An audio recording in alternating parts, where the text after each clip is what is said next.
Leader. Thank you, Mr. President.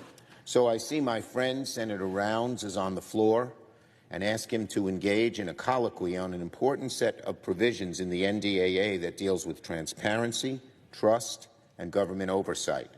The Unidentified Anomalous Phenomena Disclosure Act that he and I co-sponsored, and portions of which we will pass in the NDAA. I say to my friend that unidentified unanimous phenomena are of immense interest and curiosity to the American people. But with that curiosity comes the risk for confusion, disinformation, and mistrust, especially if the government isn't prepared to be transparent. The United States government has gathered a great deal of information about UAPs over many decades, but has refused to share it with the American people. That is wrong, and additionally, it breeds mistrust.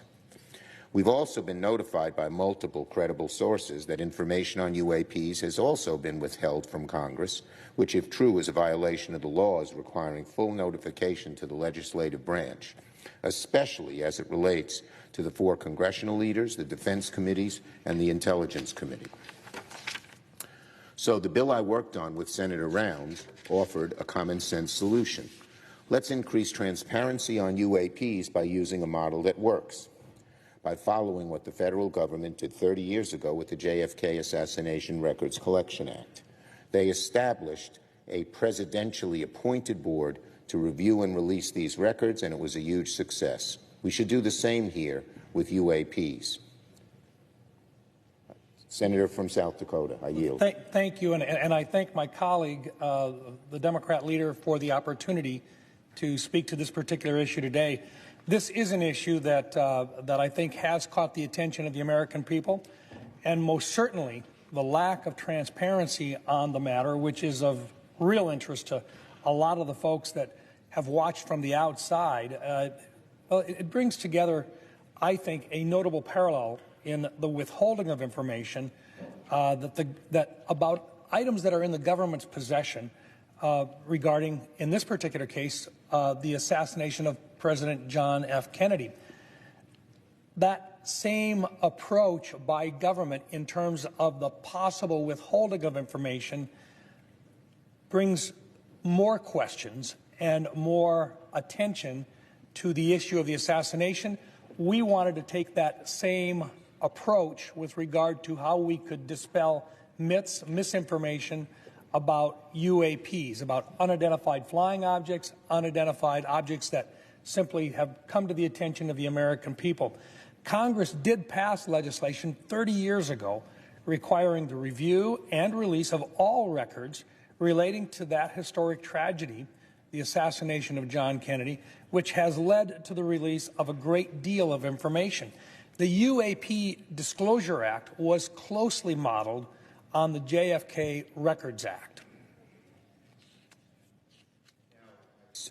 Say to my colleague from South Dakota, who we've worked with as a great team on this issue and many other issues, I might add, it's beyond disappointing that the House has refused to work with us on all the important elements of the UAP Disclosure Act during the NDAA conference.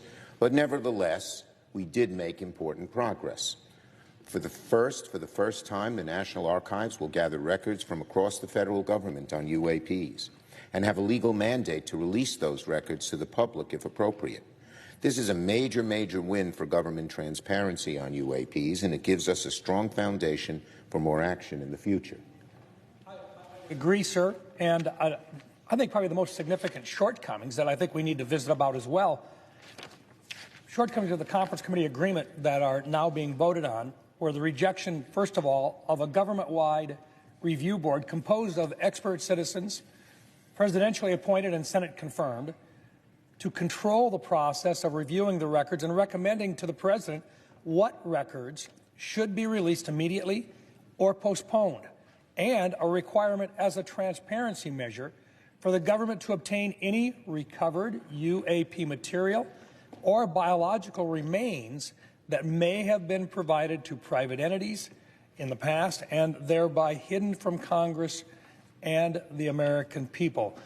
We are lacking oversight opportunities, and we are not fulfilling our responsibilities. Well, I'd like to echo what my friend Senator Rounds has said today and on many occasions. It's essential we keep working on our proposal to create an independent, presidentially appointed review board that can oversee UAP classified records and create a system for releasing them where appropriate to the public.